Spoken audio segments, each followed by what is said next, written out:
allows goods, services, and people to move between the member states, as long as they follow the rules and pay the membership fee. Broadly speaking, it works like this. The EU Council sets the agenda. Led by a president, heads of state from all member countries decide on the EU's political direction and discuss sensitive issues, as well as foreign policy. After that, three main lawmaking institutions run the Union: the European Commission, the Council of the European Union, and the European Parliament. The Commission, which manages the day-to-day running of the EU, proposes new laws and ensures they're implemented once passed. It's composed of a president and commissioners from all member states, each heading departments with different policy priorities.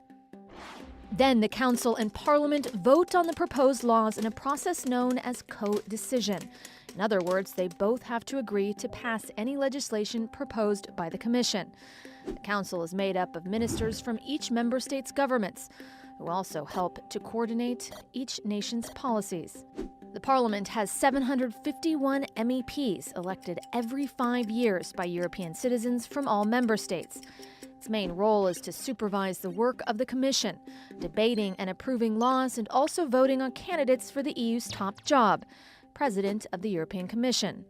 Founded in 1957, the European Union now represents more than 500 million people across 28 countries and generates an estimated 15 trillion in GDP per year. The premise: countries that are economically linked are less likely to have conflicts. Now EU citizens can live, work, and do business in any of the member states, nearly all of whom can travel and trade without passports or taxes. But despite a shared flag, anthem, institutions, and currency, the EU isn't a totally happy marriage for many countries. Some have been affected differently by world events.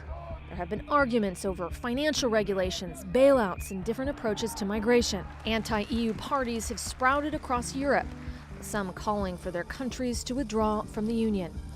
Many of them fear the EU is taking away their national sovereignty and individual identity. But more than 60 years after it was founded, so far only the United Kingdom has voted to leave one of the world's most powerful unions.